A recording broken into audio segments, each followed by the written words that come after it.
গবেষণায় সন্ধিবিচ্ছেদ হচ্ছে গোজক এসো না। মিন্ময়ে সন্ধিবিচ্ছেদ নির্জকময়। খোকন বই পড়ছে। কী ধরনের বাক্য? সরল বাক্য। আলয়ের সমার্থক শব্দ গৃহ। সমীরের সমার্থক শব্দ বায়।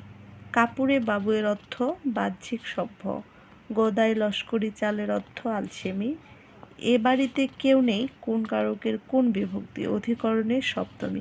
সুন্দরী জেলতা কোন ধরনের সমাজ? কর্মধারক সমাজ। কোনটি বিদেশি শব্দ নয়? ভবন। এ বিশ্বকে এ শিশুর বাসযোগ্য করে যাব আমি। পঙ্গতিটির রচয়িতা সুকান্ত ভট্টাচার্য। কর্মে যার ক্লান্তি নেই, বাক্যের সংক্ষিপ্ত রূপ অক্লান্ত কর্মী। সংশয়ের বিপরীত শব্দ প্রত্যয়। মৃতের মতো অবস্থা যার, মুমূর্ষু। কোন বানানটি শুদ্ধ? অসমীচীন। বাংলা ভাষায় যতিচিহ্ন প্রচলন করেন কে? ঈশ্বরচন্দ্র বিদ্যাসাগর। সন্ধ্যা শব্দের বিষয়